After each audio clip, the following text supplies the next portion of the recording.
Welcome, friends. We're at about 47 folks and people are still trickling in. My name is Blair Taylor. I'm the program director of the Institute for Social Ecology. And yeah, we're really happy to have you join us for our 2021 summer intensive, from social distancing to social transformation. We've been having several days now of really amazing, transformative panels, classes, conversations, networking, strategizing with people from all over the world, spanning Kenya, India, Dominican Republic, Costa Rica, all across Europe, all across North America, and really fantastic engaged conversations where ideas and movements meet and learn from one another. So we're especially excited to get going with today's panel, which is titled Black and Indigenous Resistance Movements. And I'm just going to do some very brief introductions and then hand things over to our panelists, and looking forward to a fantastic conversation. So the broad contours of this panel is basically set up to explore the possibilities and challenges for anti-racist and anti-colonial organizing in the current political moment of course, the George Floyd uprising and increased discourse of decolonization movements. So some of the questions we're going to explore include: how can our movements challenge white supremacy and colonialism alongside capitalism and the state? How can we best avoid co-optation by political and economic elites? And how do these struggles relate to questions of dual power and direct democracy? So let me jump into the intros. We've got Glen Miles and Tajh Morris. They're both Detroit-based members of Black Socialists in America, a coalition of anti-capitalist and internationalist Black Americans, or New Afrikans, who believe that the workers should control the means of production in a directly democratic and decentralized fashion that also allows humans to be in symbiosis with non-human nature. So Glen's an artist and organizer who participated in the Occupy movement and later co-founded Detroit Build and Fight, which is a grassroots group promoting horizontal, bottom-up, directly democratic forms of organization and informed by the principles of social ecology. And Tajh is an artist and a journalist, also in Detroit, who's been taking classes at the IEC recently in an attempt to further Pan African Social Ecology, and is also a member of Detroit Build and Fight. So they're both going to be speaking about Black Socialists in America, this amazing dual power organization, their values, relationship with social ecology, and autonomy for Black and New African people. We also have Roberto Mendoza, who is a writer, activist, blogger, artist, screenwriter, and filmmaker who's been a movement activist and leader since the occupation of Alcatraz Island. He's been active in the American Indian movement, Los Siete de la Raza, the bioregional movement, the Greens, the National Organization for an American Revolution, roots right here, Occupy Tulsa. He founded the Idle No More Central Oklahoma, and now Co-operation Tulsa, which is part of the symbiosis movement. So very happy to have Roberto join us.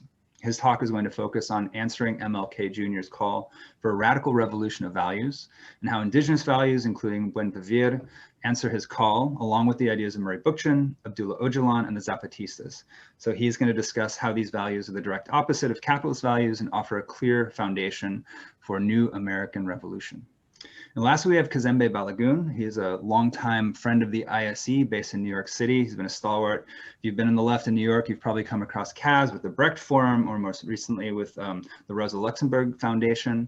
And he is going to start us off with a little bit of background and kind of broad contours of the Black Lives Matter movement and where we find ourselves right now. So again, thank you so much to all of you for joining us, our panelists, and also to the 50 people in the room right now. So take it away, Kaz. Can't wait.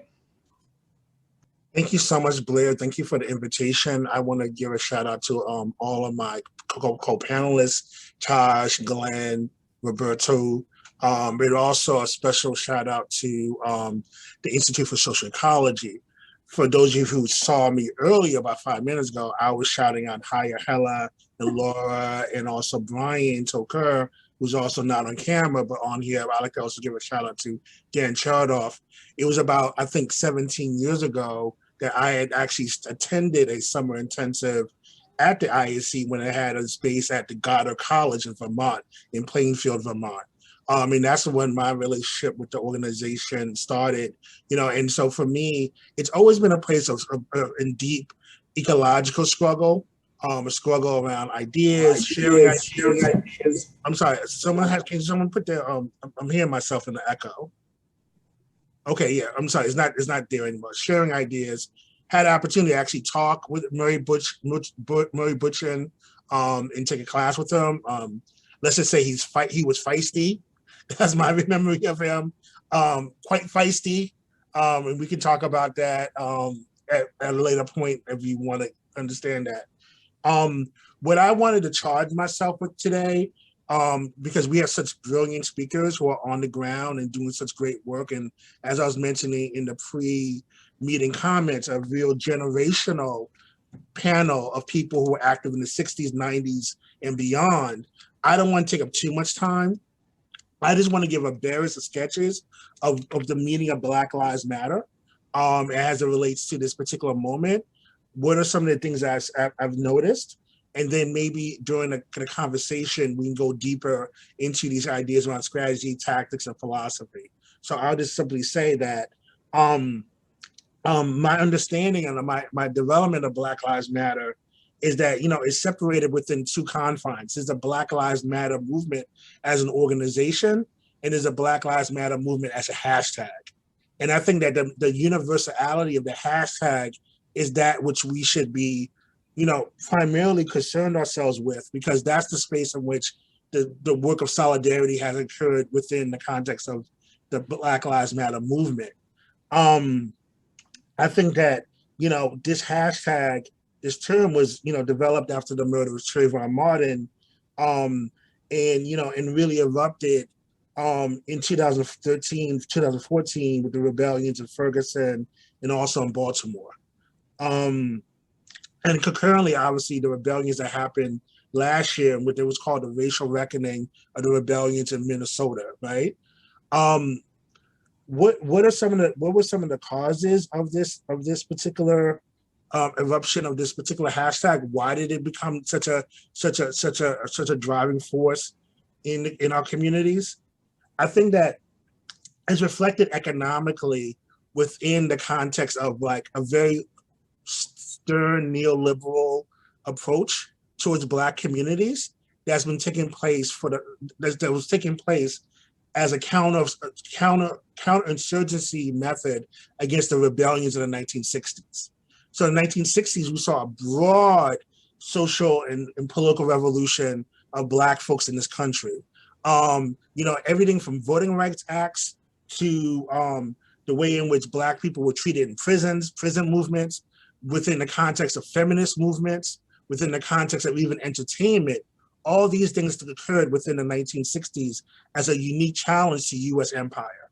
You know what I'm saying? And the Black people and the Black liberation movement was at the center of that, right? Post that, in the 1980s, you saw a rise in terms of the development of the Reagan Revolution, and the building of more or less a broad consensus around one, pushing back on the gains of the civil rights and Black liberation movement, but also within that too, pushing back on the gains of the women's rights and the gay liberation movement as well. And this actually kind of produces why some of these responses, what I'll get into a little bit later on, why this term of intersectionality has been used in these movements, because it is a term of a unique solidarity. But given that, something that happened in the 2000s, obviously, is that the election of Obama, the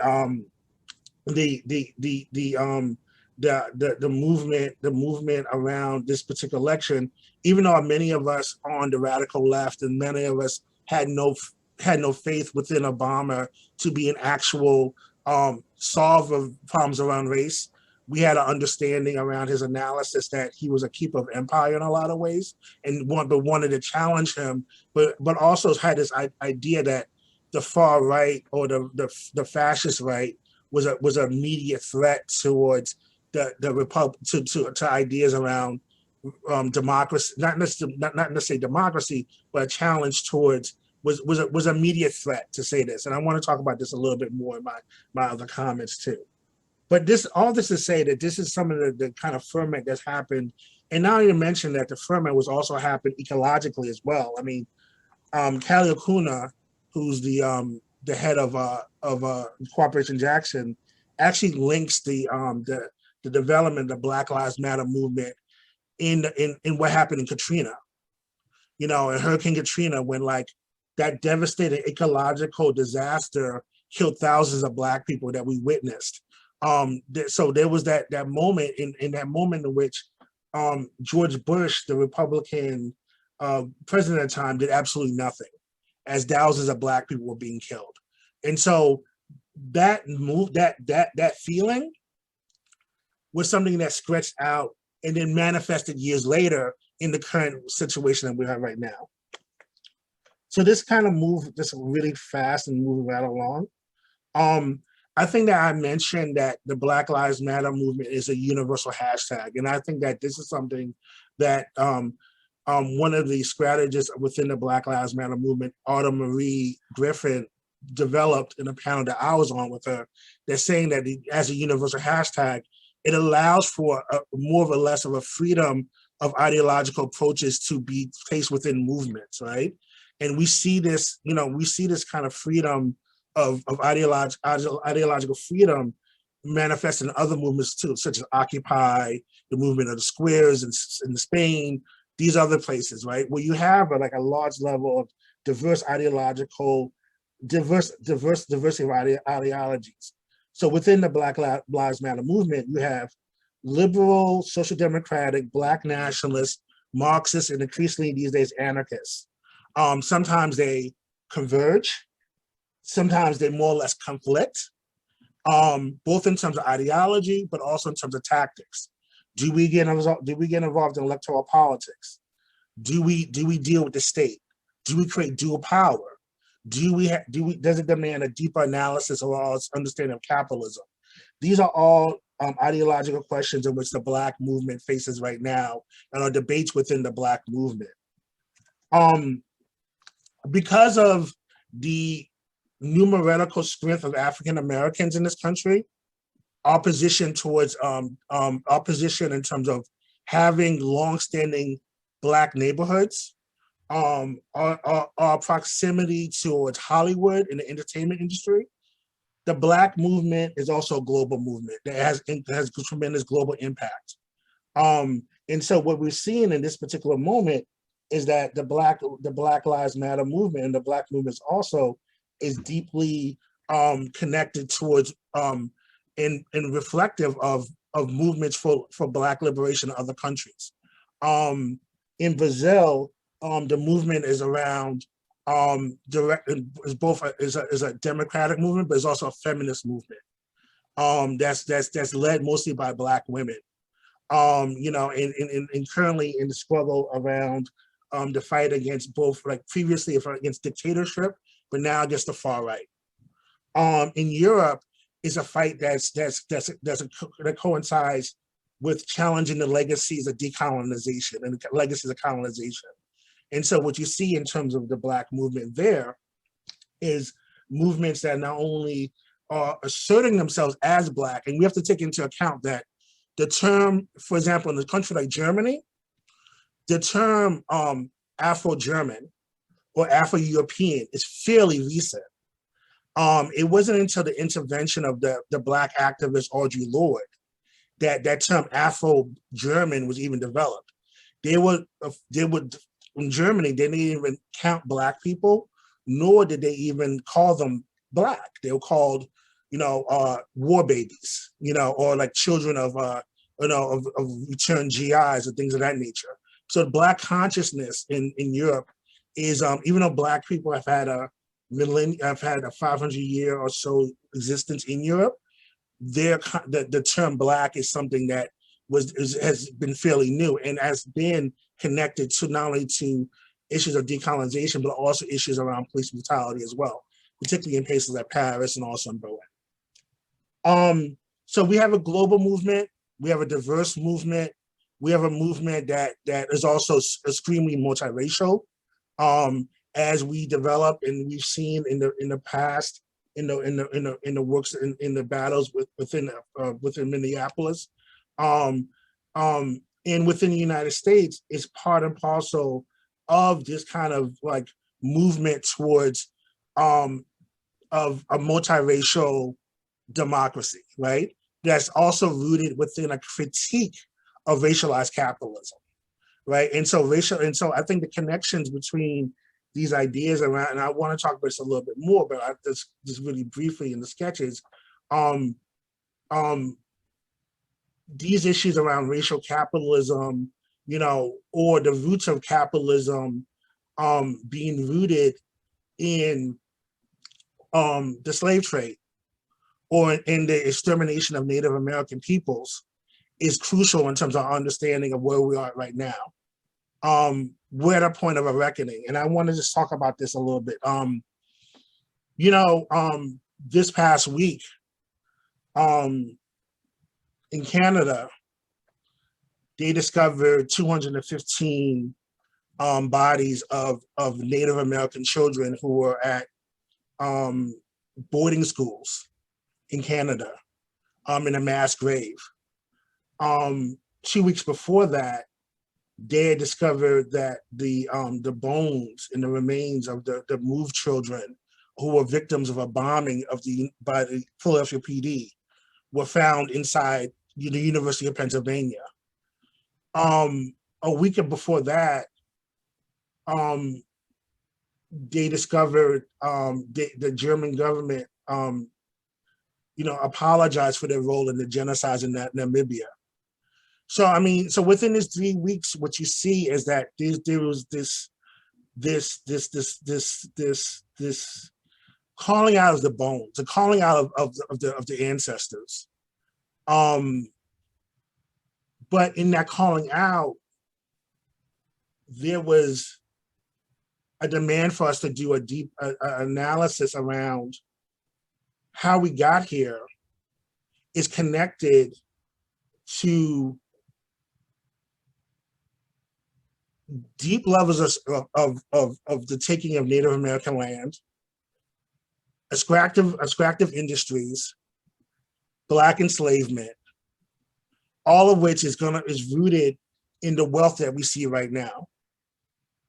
And so to have that conversation around that the 1% and have that critique of capitalism requires us to have that understanding that that's all that wealth is connected to foundationally a settler colonial state rooted in slavery.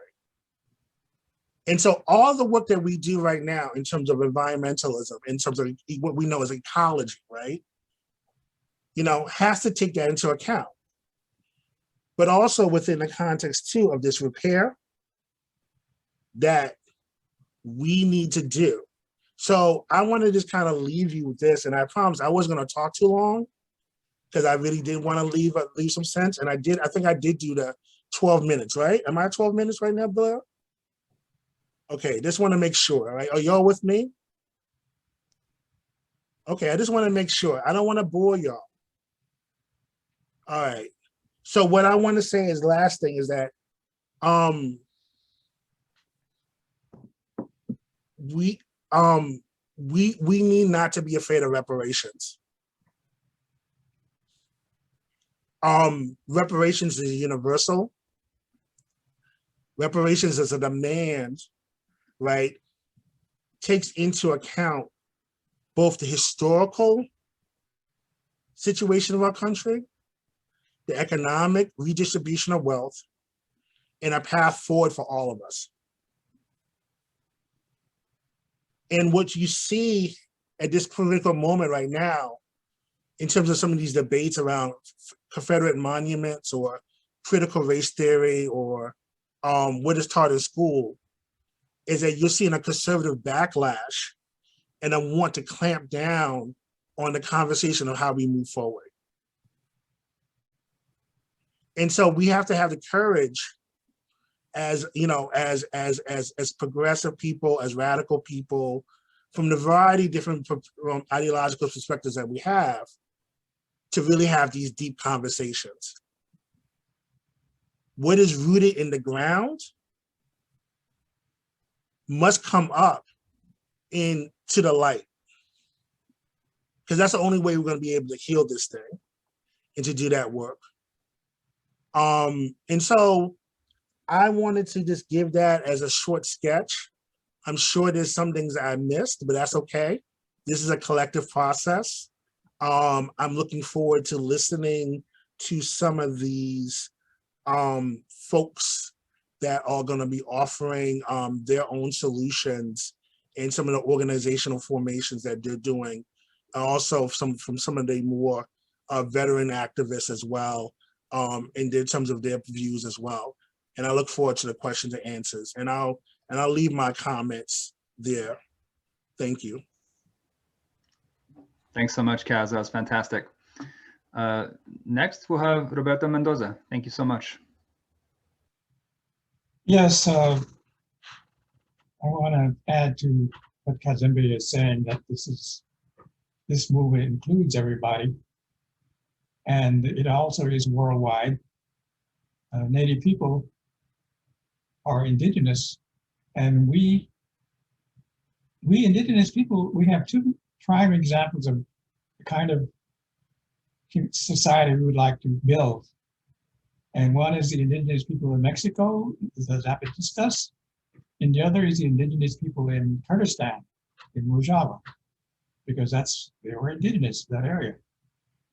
So, but also there are indigenous people all over the world, in every nation, including Europe, but the Europeans have basically forgotten their indigenous roots, their earth-centered pagan ways, and especially during the witch burnings, which was an attempt by white men at the time to stamp out women's connection to their culture and to the land. And Starhawk has written about that, the burning times, and all white European Americans should check that out and reclaim their indigenous roots. And I was in a meeting in LA about a year ago, and then one of the Black women said, all of us need to become indigenized. And like African Americans, most of their culture very similar to Native culture, in the sense, like all indigenous people, it was earth-centered. We didn't have sky gods like Christianity. We just believed that we were part of the earth, and the earth itself was sacred, and that means we were sacred too. That's our values, and those are indigenous values more or less around the world, in every country. And the movement, Institute for Social Ecology, Murray Bookchin, he influenced a lot of the thinking, especially in Rojava, Kurdistan, and including myself and the people in this new network called Symbiosis, which is an international network that was only formed 2 years ago, Canada, US, and Mexico, but it's expanding. And the reason that I came to become a part of that is because I looked at their points of unity, and I went to their Congress in Detroit in 2019, and I realized that their values are basically the same as Indigenous values. And I had already developed a seminar on Indigenous values, which I can put on the screen if I'm allowed. I'll put share screen. And you'll have to enable that, Blair. Okay? Yeah, it just made you co-host. However you do it. You should be able to go down to the bottom. There should be a green button that says share. Yeah. Share. Whoops, I don't want that. This is basically an outline of the values. And it was actually inspired by Martin Luther King, because I was reading his 1968 speech called Beyond Vietnam, and there was a line that just really gripped me and moved me. He said, "We as a nation must undergo a radical revolution of values. We must rapidly begin the shift from a thing-oriented society to a person-oriented society. When machines and computers and profit motives and property rights are considered more important than people, the giant triplets of racism, extreme materialism, and militarism are incapable of being conquered." As I said, he wasn't able to develop this in more depth, that he was assassinated a year later. And that was one of the reasons he was assassinated, because he was becoming to the heart of the problem, capitalist values. So I took that as a way of looking at my own values of Indigenous people, first in North America, but then eventually all over the world. And I developed this chart to make it clear the differences between the two sets of values so that people can actually make a clear choice. Because right now, most people, including myself, were raised under capitalist values. And we still have these values many times residing in our thinking, in our heads, in our brains, unconsciously. And we have to make them conscious, because if we don't, they'll keep operating us and we'll be like little robots following their values without even realizing it. So I made this chart, and you can see that when you go down the list, they're almost diametrically opposed to each other. Like, we believe in cooperation, working together. They believe in competition, dog eat dog. We believe in community, not only with our humans relatives, but plants and animals. You know, they're all our relatives. And capitalism is just individualism. Me first. Pull yourself up by your bootstraps. Everybody else is losers, which basically makes all of us losers, because the only winners are the 1%, the billionaires and the CEOs. So I'm not going to go down the whole list. You can take your phone out and take a picture of this. Or hey, Roberto, we can't actually see that chart, by the way. You might need to click on it. We can see the seminar on answering MLK's values. It might be behind it or something. We can't see it though. I don't know why, because I can see it, bro. It's on my page. Thank you. Alex has sent us a Can you link. see this now? Can you see this now? Can you see this now? No, we're No. just seeing a couple of text documents.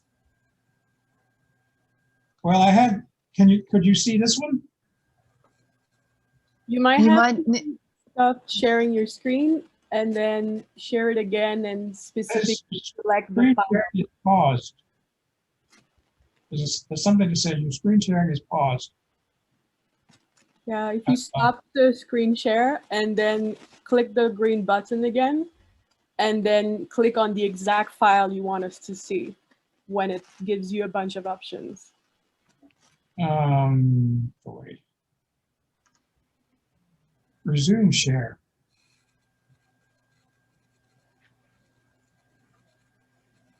Now we can still see the seminar on answering MLK's call. So if you want to click on your other document, maybe. Oh, there we go. There we go. Now we can see it. Perfect. Okay. There it is. Anyway, you can also find it in my writings on medium.com. Just type in Roberto Mendoza, and it will take you to my writings, stories, they call it. And anyway, I realized that when I developed this seminar, I took it around to Detroit, Lincoln, Nebraska, the Red State Conference, Berkeley, Oakland, Oklahoma City, Tulsa, and even my own tribal department of the Department of Culture and History. And I've gotten a real good response to this, because people are confused to a large extent. For one thing, a lot of people don't even think that capitalism has values, but it does, and they're hidden, but they're operating constantly, and especially the one of individualism. Because when you think about it, how is it that a tiny 1% of the population, actually less than 1%, can control and rule over 300 million in this country? It's because of individualism. Because if we all believe in individualism, we won't get together, we won't help each other, and we won't cooperate. And that's how they keep running the place. They don't even have to depend so much on the police and the military, because they colonize our brains and our thinking. So what we have to do as people, all of the ethnicities in this country, including Native people, because we've been colonized too in our thinking, we have to decolonize our thinking. But we can only do that if we understand what we're decolonizing from and what we want to go for, what the new values we want to replace them. And I had originally added indigenous / communalist values because they're basically the same. And communalist values come from people, thinkers like Murray Bookchin, but they are practiced by people like Abdullah Öcalan and the Kurdish people, and also the indigenous people in Chiapas, Mexico. They practice these values too, and they have principles which I hadn't thought of to put on the page here, but you can find them just by Googling Zapatista principles, and they're very similar, but they're a little more specific.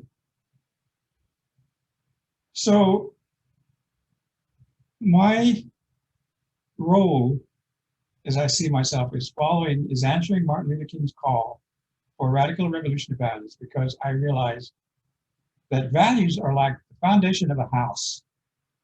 You know, if they're strong, then the house will be strong. But if they're weak and confused, then the house can fall down. And all through my decades of working in the movements in this country, I've seen many groups fall apart, you know, and become divided. That was happened in Tulsa. I was kicked out of the Occupy Tulsa movement because I questioned the way a small group of people were monopolizing the pages, Facebook, web page, and they weren't allowing me to respond. And then they put a protective order out, so I couldn't even come to the meetings. And this was a typical way that individualistic, egotistical people could take over an organization that allowed everybody in, that had no sense of what values that they were operating in. But I saw that also in the Greens when they started out as a movement, and they ended up taken over by the electoral faction. And I was in the Greens, and the left Greens, and Murray Bookchin was our what do we call it? He was our inspiration. And that's when I left the Greens, because I did not want to be part of that electoral politics that they were pushing us forward. So that's where the Greens stopped growing. And that's where people who had these kind of values that I'm talking about left, because they didn't want to be following those electoral people. An example was, I was in the California Greens, and we had a woman who ran for a state senate. She lost. So what did she do? She turned around and joined the Democratic Party, because her sense of values were just, oh, I'm just going to get on to them because they're more successful. Well, she lost that too, but anyway, you can see her values were not indigenous values or communalist values. And I want to go to one of these here. 2 European American authors can help white people. I don't really like the word white people. Really, you're European Americans. With this decolonization from capitalist values, Starhawk, who's a friend of mine, in her books, The Spiral and Dance and Dreaming the Dark, plus her Reclaiming Collective, which I have a link here. European Americans need to really check that out to reclaim their own indigenous values. And the other author is Ryan Eisler. Her book, Chalice of the Blade, looks at when matriarchy was overcome by patriarchy in early Europe, and also Daniel Quinn's books, starting with Ishmael. Anyway, and I also want to point out that not all indigenous people in North America follow the kind of values that I value, that I think we need. For instance, the Aztec and Inca empires were evolving into a top-down militaristic and oppressive class system. If they had survived and become even more powerful, they, like the Japanese, would most likely have embraced capitalist values. So no culture was immune from this dominator system of values, as Ryan Eisler called it. Because I'm not saying that all indigenous values are good. I'm just saying in general, I took the essence of the values around Earth-centered ways of living and thinking. I took that and organized that this here, and I kind of updated it too. And I want to add one more thing around this. See if I can get underneath these. Here we go. This is when I talked about the difference between capitalist retributive justice and that which comes out of indigenous people called restorative justice. And then I also pointed out that capitalism and Christianity shares some values to a large extent. And for instance, an eye for an eye, a tooth for a tooth, is based on retribution, vengeance, and it comes from the Bible, Christian Bible, and also the Judaism and Islam also share these values. And I wanted to make sure that people would look at restorative justice as a way to deal with what they call abolishing the police. And I think it's a mistake that the meme that says abolish the police or abolish the prisons, it's not that it's wrong to call for that. It's just that the vast majority of people would say, well, if we get rid of the cops, we'll be overrun by criminals. And what they really haven't done, the people that are pushing just that way of looking at it, is they haven't, you can't abolish something without having a replacement for it that's better. And they need to talk more about retributive justice.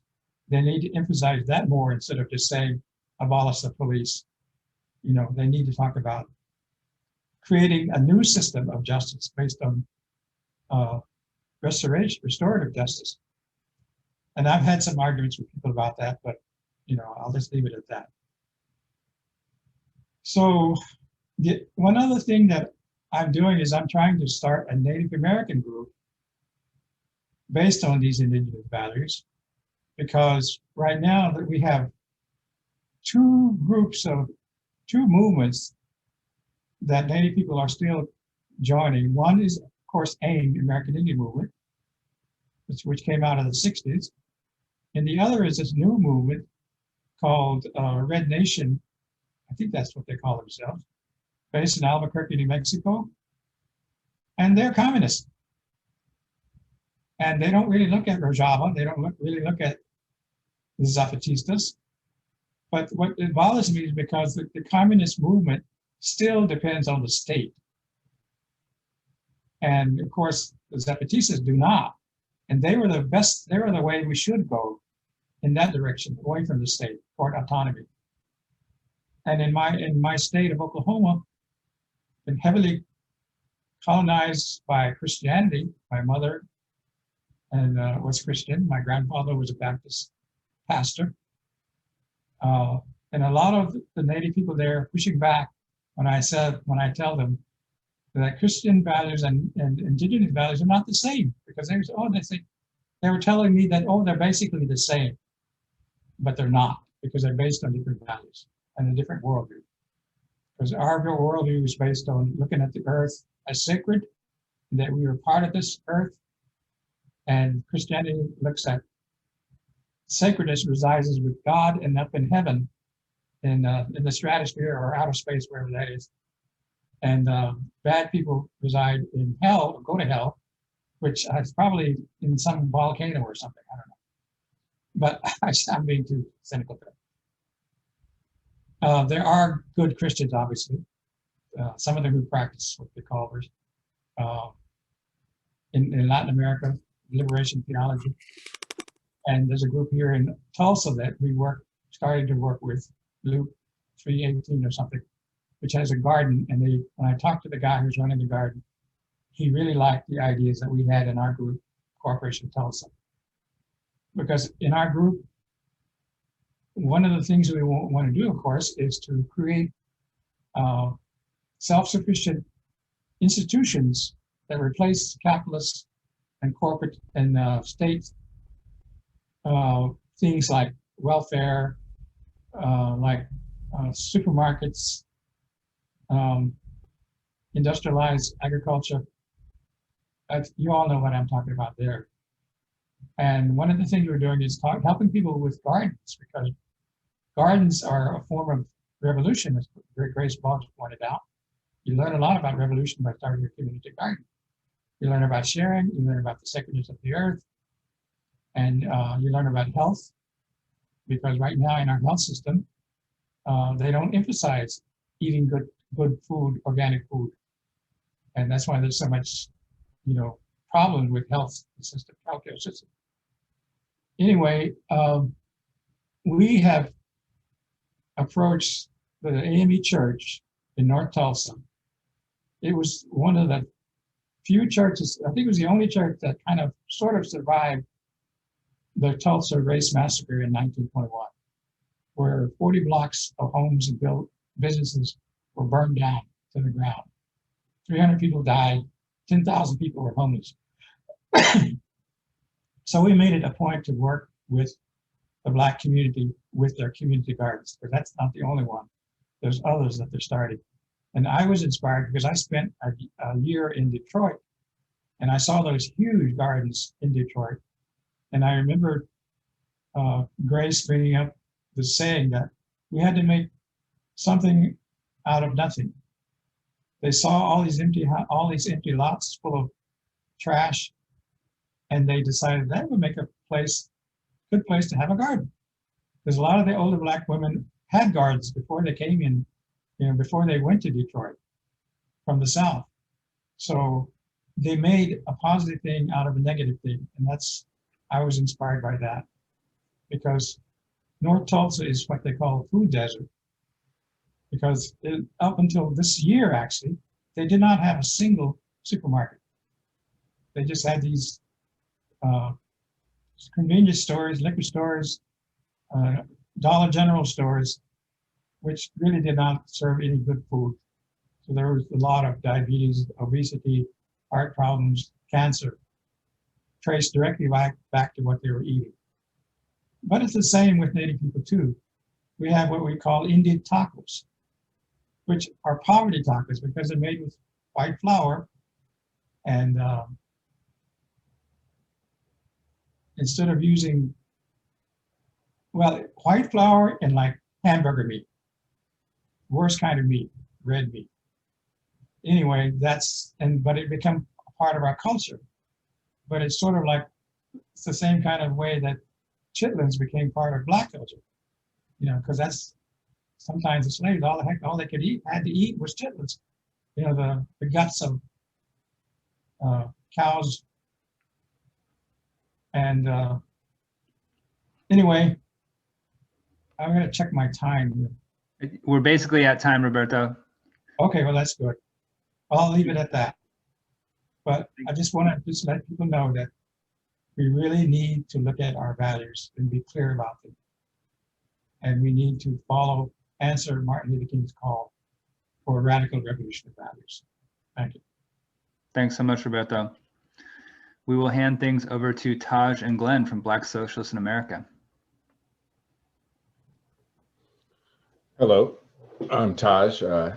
Thank you to Blair and everyone at the ISC, and thank you to Kazembe and Roberto for everything they've had to share. Glen and I are part of the Black Socialists in America. It's an organization that was founded in 2018, and we're an organization of Black and New African people in the United States who can be considered on the hard left in the scale of things. And we actually center social ecology and non-hierarchical organizing and bottom-up power structures. I would say that a lot of us within the organization came of adult age during the time of Obama going into Trump. And that has really opened our eyes to the limits of the neoliberal project that has encompassed a lot of the Black community since the end of the civil rights and Black liberation movements of the 60s and 70s.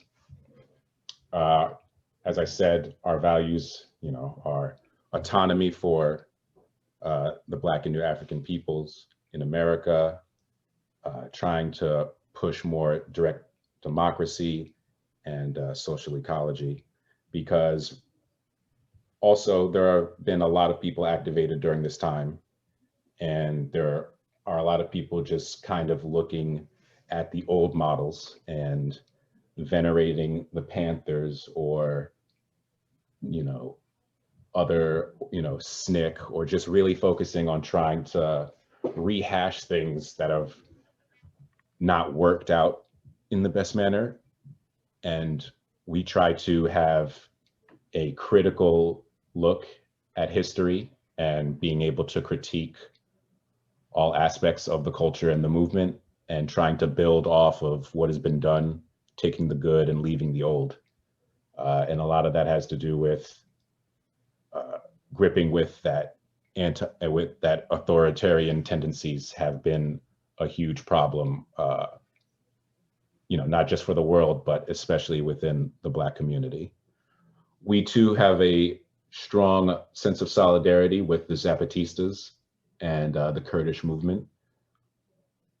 To understand where we're coming from, you have to grasp with the fact that the Black and New African people are a colonized people and an indigenous people in a very particular way that you can't really find too much in the world and throughout history. I would also like to bring up another movement that is going on in Mexico as well. It's my Spanish is terrible, but it's the Cheran, and I can post a link about it. It's a mainly indigenous town that kicked out the Mexican government, and which was in bed with all the gangsters and criminals, and they were deforesting the area and just causing ecological problems and all the problems of capitalism that come along with it. And the people just rose up autonomously, the indigenous people of the area, and kicked out all the outsiders and all the criminals, and have been trying to run their town in their own manner.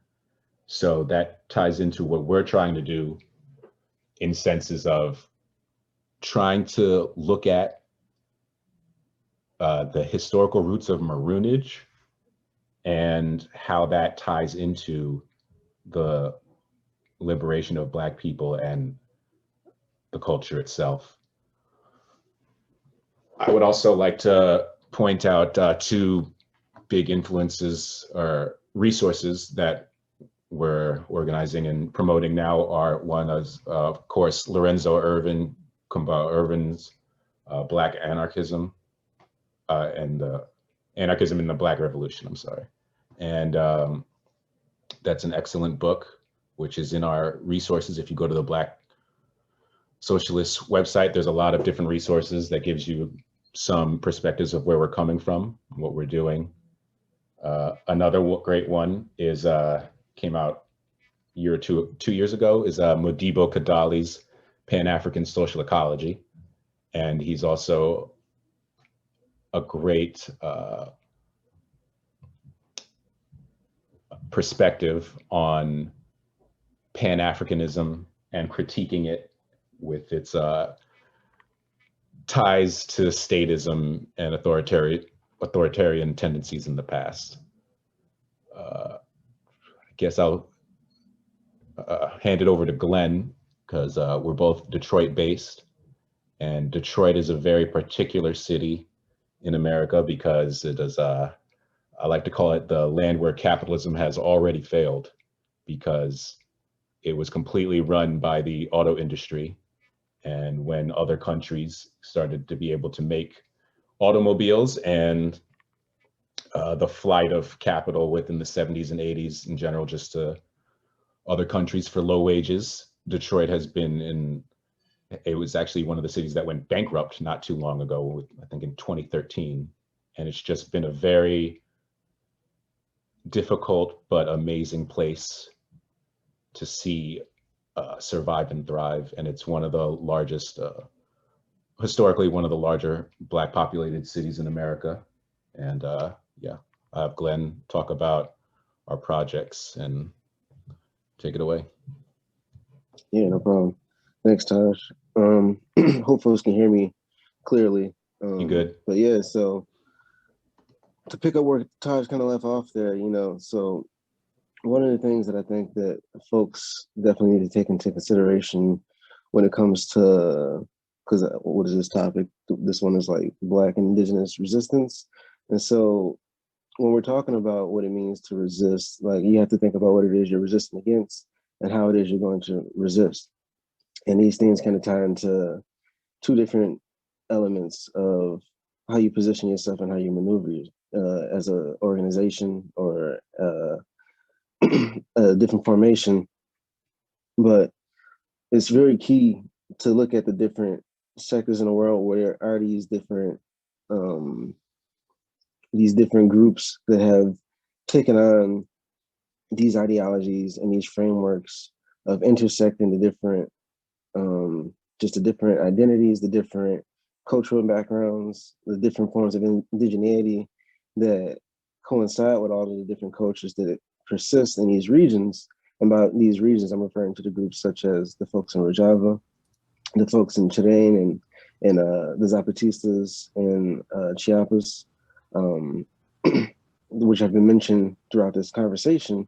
And one thing that I think has always been a very clear distinction with all of these forms is that they operate in a very bottom-up fashion. And when we say bottom-up, those are two very simple words, but they have very unique meaning when it regards to organizing. What they're referring to is that these roles really these groups really seek to identify and uplift the most marginalized and the most downtrodden members of the society that have been the most impacted by the different aspects of colonial degradation on the planet, frankly.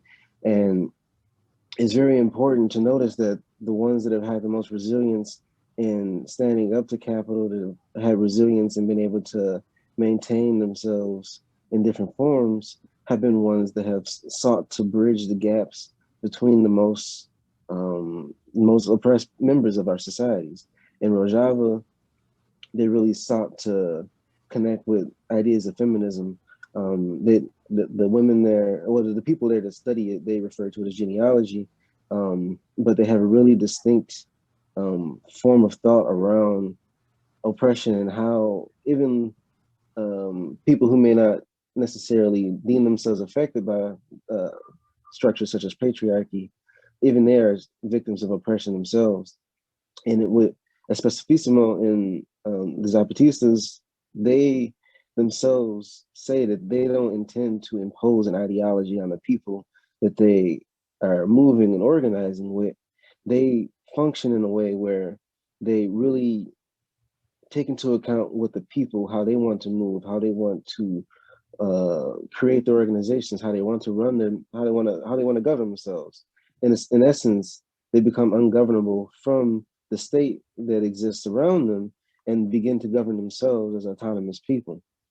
And all of these different groups that have had the chance to build in these resilient manners, I think it's important to take into account those aspects of their forms of resistance.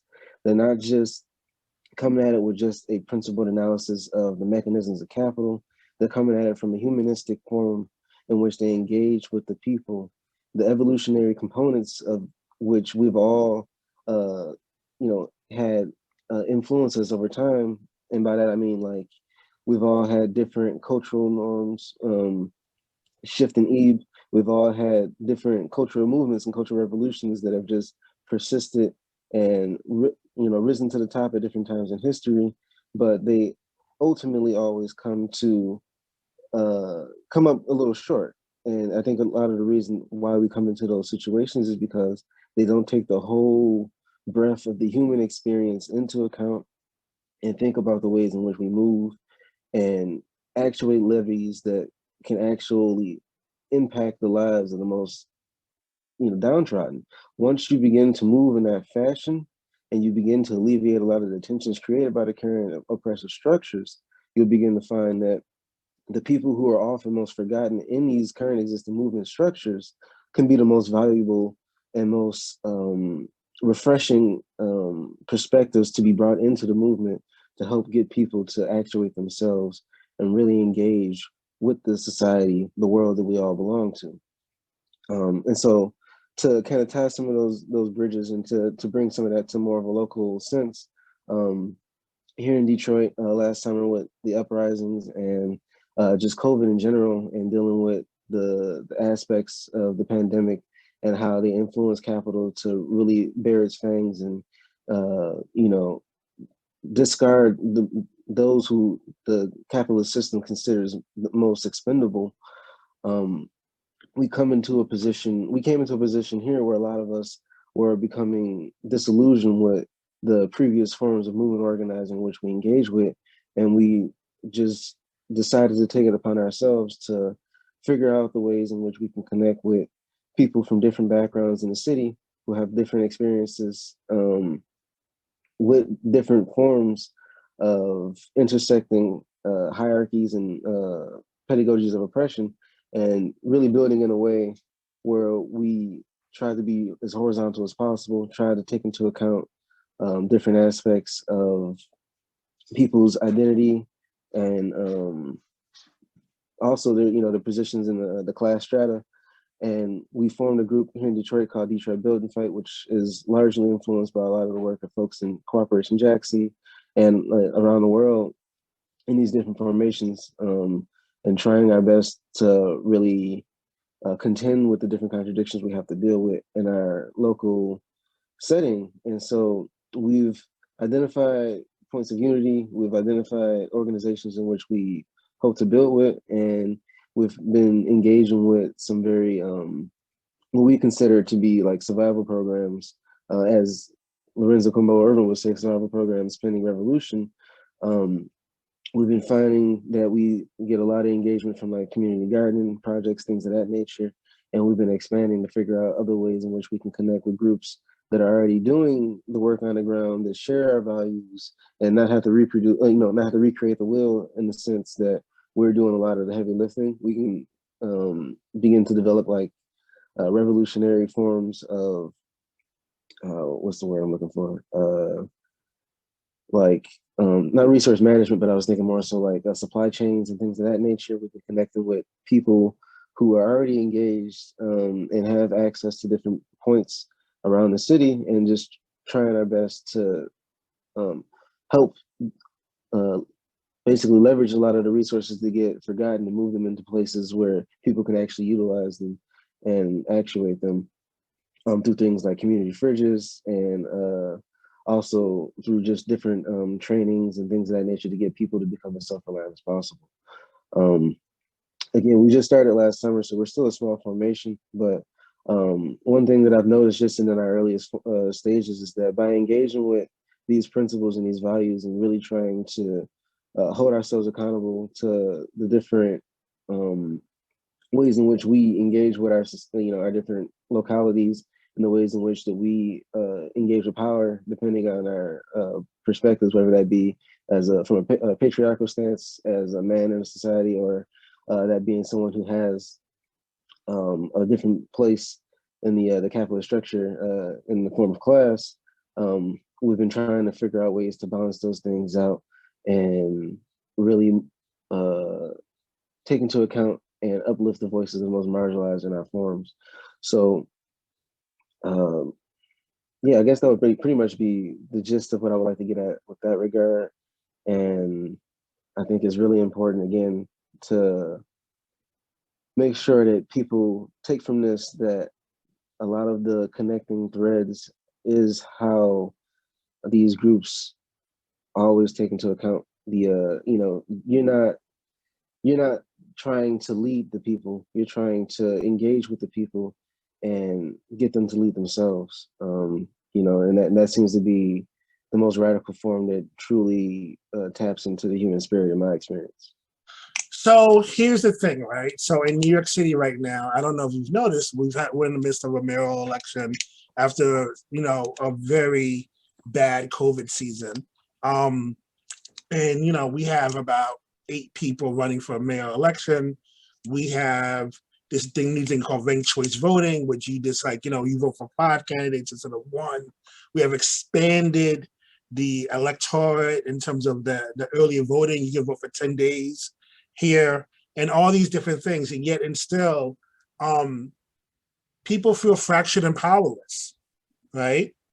And you have a realization that while voting is very important because voting was a sign of citizenship for the Black freedom struggle, many people within the Black freedom struggle often said, we want to have someone to vote for, right? And so within the Black freedom struggle, you had experiments like the Mississippi Freedom Democratic Party, right? So what was that? The Mississippi Freedom Democratic Party was a base of local activists, notably led by a woman named Fannie Lou Hamer, also by someone named Kwame Ture, who was at the time Stokely Carmichael. And they said to the Black community, they were locked out of the Democratic Party of Mississippi. So what they did was they created their own Democratic Party called the Mississippi Freedom Democratic Party. And they went, instead of meeting at City Hall, they met out in the cotton patches in the fields. And they had classes. And they said, these are some of the issues. What do you want to vote on, right? What do you want to discuss? And then they had candidates. And they said, we will have voters amongst the candidates, right? And it was wildly popular, right? Like debates, discussions, literacy classes, conversations around cooperatives, all these things kind of happened, but what made it different from the general way elections are run in the United States, that it was, first of all, it was bottom up. Second of all, it was led, the process was mostly led by community organizing, right? And leading and developing communities. So I want us to really rethink how we think about the ways we do democracy. And this is something that's in some of the work of Murray Butch, and I think is very valuable, that we have this kind of idea that human beings can organize free societies. We can do it. We actually have the ability to do it. But I think that what we face right now is just like, and this is something around the electorate that we can talk about in a deeper sense, is that we have this, we're battling against tradition, the inertia of tradition. And the inertia of tradition is hostile towards radical innovation and revolutionary thought, right? And so as activists, we're consistently training ourselves how not to be in inertia. That's why we call it a movement, right? Rosa Luxemburg said, as long as if I'm moving, I know I feel my chains, right? Emma Gorman said, I don't want to participate in a revolution where I can't dance, right? So we have to be able to maintain the movement aspect of the work we want to do. The last thing I want to do is I want to offer a provocation to my brother, Roberto. I want all of us to be well-read. I read from everybody. I currently am reading, recently read Norman Mailer's The Fight. I'm reading an excellent book around the Vietnam War by Mary McCarthy. That was a base of a group of essays from the New York Review of Books. I'm about to go into some work about Chester Himes, who's an African-American author. The Black radical tradition is a very rich tradition in which communists played a tremendous role in. You should know about people like Benjamin Davis, who was the first communist city councilman in Harlem. You should know about the work of Robin G. Kelly, who wrote the book Hammer and Hoe about communist organizing in Alabama. You should know about Claudia Jones, who was a Black Trinidadian communist who founded the Caribbean Day Parade in London, where you're from. You know what I'm saying? What do you call it? What's the carnival? What's the name of the neighborhood in London? The carnival that they have. It was, and also Notting Hill. Excuse me, Notting Hill Carnival. Yeah. It was founded by a Black feminist communist. You should know about the internationalists that fought in the Spanish Civil War. You should know about the fact that George Jackson discussed the idea of a Black commune based upon the ideas of Angela Davis. You should read Angela Davis. What I'm saying to you is that if you want to talk about an ecology, and also if you want to talk about revolution of values, know that Martin Luther King's lead advisor, Jack O'Dell, was a member of the Communist Party. So you should be well read. Read everything. Read everything. Read everything. Do not allow yourself to be stuck in one situation, because you have to be able to discuss a lot of things. I'm going to start reading Alexander Berkman again because I think it's important, right? So I want to say, and I want to also say that socialism and anarchism speaks from the same well, as Daniel Godin said, the French philosopher. So read as much as possible, listen as much as possible, and do your best work. And I'll leave it there. Thanks so much, Kaz. Let's just keep going, and we'll give all the panelists a chance to offer their final remarks. And then, as we said, we'll open up the breakout rooms. We can keep the conversation going. Roberto, would you like to go next? To what? To sum up or what? Just any final concluding comments, remarks. You don't have to. It's just give you a chance if you'd like to. Well, I would like to say that what the kind of movement that Native people need is not really there yet. And fortunately or unfortunately, I'm the only one that I know of that is pushing us in this direction. You know, going back to indigenous values, which are basically the same as communalist values. And I'm living in a red state, in a red city. So I'm up against a lot of pushback, but I think the ideas make so much sense that eventually I will succeed in creating this new indigenous movement.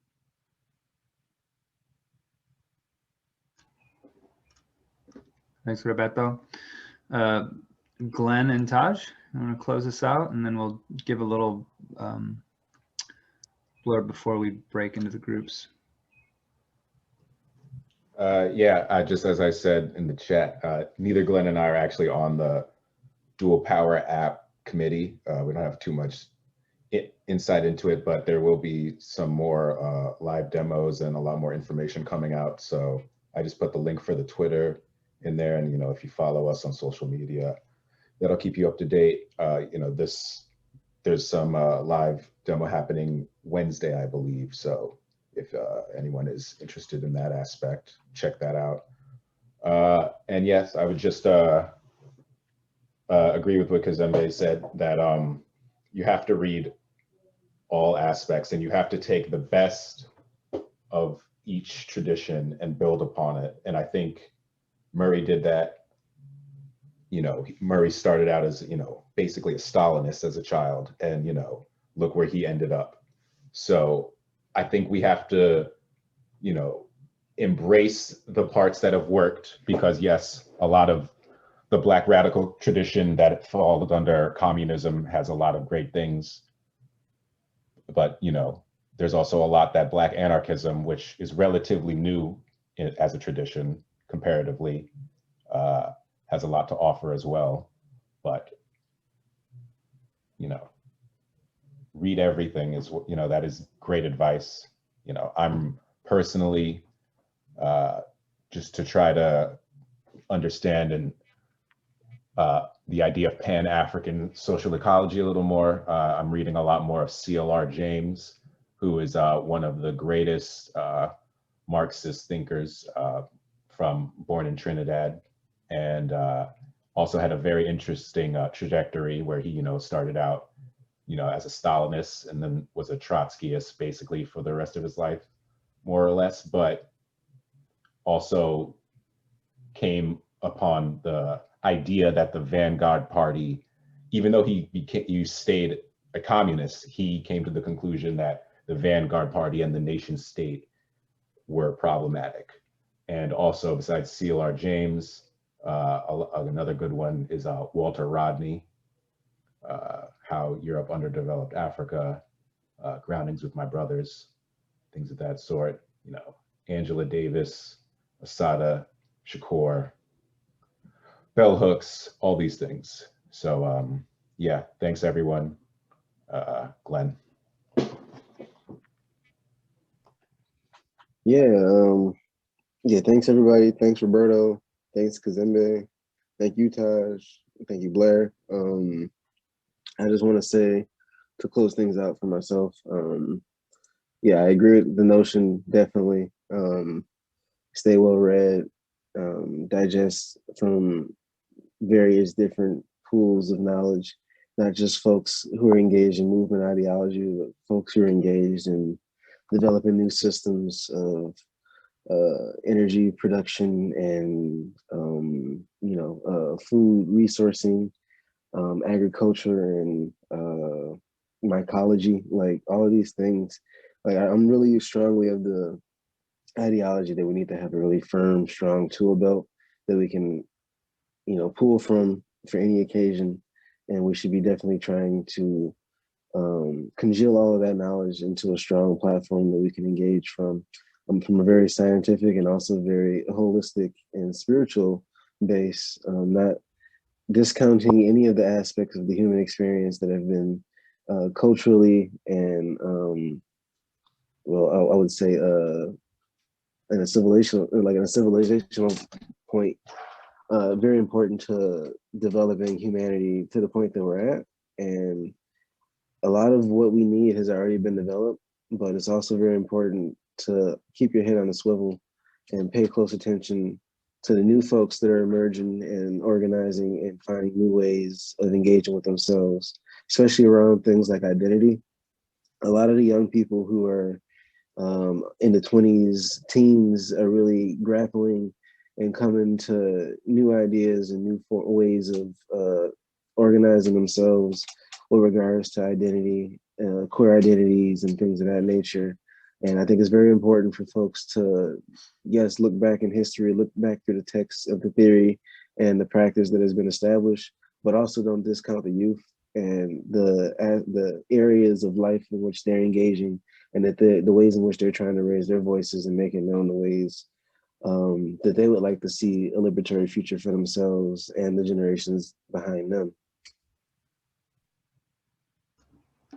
Thanks, Glenn, and thanks to all our panelists. That was really a beautifully complementary panel. Everything came together like Voltron, and I just want to thank you guys so much for being here and sharing your experience, your work. So a couple things before we go out in those breakout rooms. One thing I just want to announce what I already wrote in the chat, that tomorrow. Thank you, Blair. I'm sorry. Thank you, Blair, for moderating. My pleasure. I'm so glad that you were all available to join us tonight. Really fantastic panel. And Kaz, it was really nice to catch up with you. It's been a long time, and to meet new folks who I haven't met yet. And thanks again to the panelists and to everyone else. All now we're down to 30, but it was like up in the 60s at some point, for tuning in today. It was really amazing. And we'll be putting this on our YouTube channel so folks can check it out later and have their friends check it out. So thanks again, y'all. See you in the breakout rooms and the digital and real world trenches beyond.